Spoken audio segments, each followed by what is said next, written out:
بسم اللہ الرحمن الرحیم۔ والذین نمبر پانچواں نمبر ہے والذین صبروا ابتغاء وجہ ربہم۔ اے بڑی زبردست ہے، والذین صبروا، وہ لوگ صبروا جو سہتے رہے، وہ لوگ جو مضبوط رہتے ہیں دین حق پر، ہر قسم کی مصائب کا مقابلہ کیا، صبروا ڈٹ گئے اور ڈٹے رہے، پکے رہے۔ اور کیوں ڈٹے؟ ابتغاء وجہ ربہم، طلب کرتے ہوئے اپنے رب کے چہرے کو، رب کے چہرے کو، رب کی ذات کو۔ ان کا ڈٹ جانا اس لیے تھا کہ اللہ راضی ہو جائے، صرف اللہ کے مسئلے پہ ڈٹے ہیں کہ یہ اللہ کا مسئلہ ہے، اور کوئی ذات درمیان میں نہیں تھی، صرف اللہ ہی کے لیے ڈٹ گئے ہیں۔ سمجھ گئے کس کے لیے ڈٹ گئے ہیں؟ ہاں، آدمی پکا رہتے ہی وہ ہے جو اللہ کے لیے مسئلہ سمجھے اور اللہ ہی کے لیے ڈٹ جائے۔ صبروا، اسے پتہ ہے میں مولوی میرے مخالف ہے، اللہ میرے ساتھ ہے، پیر مخالف ہے، اللہ ساتھ ہے، سارا جہان مخالفین کا ہے، اللہ میرے ساتھ ہے۔ من کان للہ کان اللہ لہ، ہاں جو اللہ کا بن گیا اللہ اس کا بن گیا۔ صبروا ابتغاء وجہ ربہم، اپنے رب کی ذات کی وجہ سے اس کی طلب کرنے کے لیے، رضا بھی نہیں، ذرا معنی دیکھو، واسطے طلب کرنے اپنے رب کی ذات کو، اپنے رب کے چہرے کو۔ محاورہ ہے، اب کیا کہتے ہیں؟ میں تیرے منہ کے لیے آیا ہوں، میں تیرے چہرے کے لیے آیا ہوں، تو نہیں تیرے سائیاں دا منہ ہے۔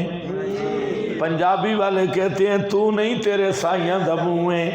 یہ کیوں ڈٹ رہا ہے؟ کہتے ہو مولویوں بھونک لو، سارے بکواس کر لو، سارے فتوے لگا لو، میں تمہاری وجہ سے نہیں مسئلے پہ، میں اللہ کی وجہ سے مسئلے پہ ہوں۔ ہاں، تمہارے چہرے تو دیکھنے کے بھی نہیں ہیں، میں اس کے چہرہ دیکھ رہا ہوں، اس کی ذات کے لیے۔ یریدون وجہا، یریدون وجہا، یہ وہی ہے وجہ ربہم۔ یہاں خیال کرنا، غیر مقلد نہیں بننا، مانا و معلوم بلکہ مجہول ادھر نہیں ہے، یہ محاورہ ہے، یہ محاورہ ہے، یہ صفات نہیں ہے۔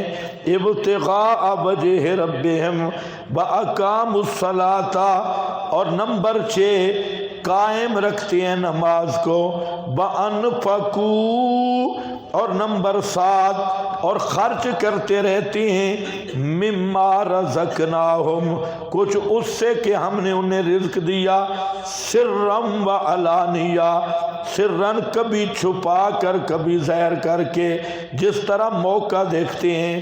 وَيَدْرَؤُونَ نمبر 8 ہے، حشتم آرائے، یدفعون بالحسنۃ السیئۃ، اور مسئلہ بیان کرتے ہیں، دور کر دیتے ہیں مسئلہ توحید کے ساتھ السیئۃ، شرک کو، مسئلہ توحید کے ساتھ شرک کو مٹاتے ہیں۔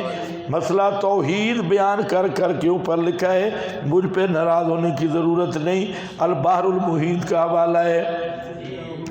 بالحسنہ سے مراد ہے لا الہ الا اللہ، السیئہ سے مراد ہے شرکہم، وہ لہو دعوت الحق کے نعرے لگا کے ان کے شرک کی دھجیاں بکھیر دیتے ہیں اور مسئلہ توحید بیان کرتے رہتے ہیں۔ اولئک لہم، تفاوت معال آ گیا، نتیجے کا فرق آ گیا، یہی وہ لوگ ہیں، لہم عقبی الدار، واسطے ان کے نیک انجامی ہے آخرت کی، نیک انجامی ہے دار آخرت کی۔ وہ کیا ہوگی نیک انجامی؟ جنات عدن، جنات عدن یعنی باغات ہوں گے ہمیشگی کے، یدخلونہا داخل ہوں گے یہ لوگ ان باغوں میں، ومن صلح یہ بھی داخل ہوں گے، اور جو کوئی لائق ہوگا صلاحیت رکھتا ہوگا ان کے باپ دادا سے، وازواجہم اور ان کی بیویوں سے، وذریاتہم اور ان کی اولاد سے، ان کو بھی جنت میں لے جائیں گے۔ صلحہ کا معنی ہے جو قابل ہوگا بخشش کے، اور بخشش کے قابل کون ہے؟ مشرک نہ ہو، مشرک بخشش کے قابل نہیں ہے۔ صلحہ یجمع بینہم و بین احبابہم فیہا، جنت میں ان کے احباب سمیت انہیں جمع کر دیا جائے گا، آبا بھی اور اہلین بھی، ابنا بھی، ممن ہو صالح لدخول الجنت، جو لائق ہوگا جنت میں داخلے کے قابل ہوگا، من المؤمنین یعنی مومن ہوگا، تاکہ ٹھنڈی ہو جائیں ان کی آنکھیں اس کو دیکھ کر، اور ترفع درجۃ الادنی الی درجۃ الاعلی من غیر تنکیس لذالک عن درجتہ بل امتنانا من اللہ و احسانا۔ پوری بات ہو چکی ہے کہ یہ بزرگ آدمی ہے، یہ اس کو کمرہ نمبر 100 مل گیا ہے، اوپر جنت کے بیٹھے ہیں، اور اس کی بیوی بیچاری پہلی منزل پہ آئی ہے، اس کے بیٹے اور ماں باپ وہ دوسری تیسری منزل پہ ہیں، ان کے اعمال اتنے ہیں، تو اب اس کے عمل کی وجہ سے اللہ ان کو بھی اس کے ساتھ کا کمرہ دے دیں گے، اوپر والا مکان دے دیں گے۔ ہاں نیکوں کے ساتھ نا، اس لیے علماء ربانیین سے بنا کے رکھا کرو۔ ہاں نیک لوگوں کے ساتھ مواحد نیک ہوتا ہے، مشرک بنتی نہیں ہوتا۔ ہاں تو یہ سنگت یہاں ہوگی تو سنگت وہاں بھی ہوگی، ہاں قریب قریب ہو جائیں گے۔ اللہ مجھے آپ سب کو کٹھا ایک ہی درجے میں لے جائے۔ صلح من آبائہم و ازواجہم و ذریاتہم والملائکۃ یدخلون علیہم، اور فرشتے داخل ہوں گے اوپر ان کے، من کل باب ہر دروازے سے، یقولون سلام علیکم بما صبرتم۔ 8 صفات آئی تھی 8، لیکن فرشتے ایک بات کر رہے ہیں، تم ذرا اس بات کو سمجھنے کی کوشش کرو۔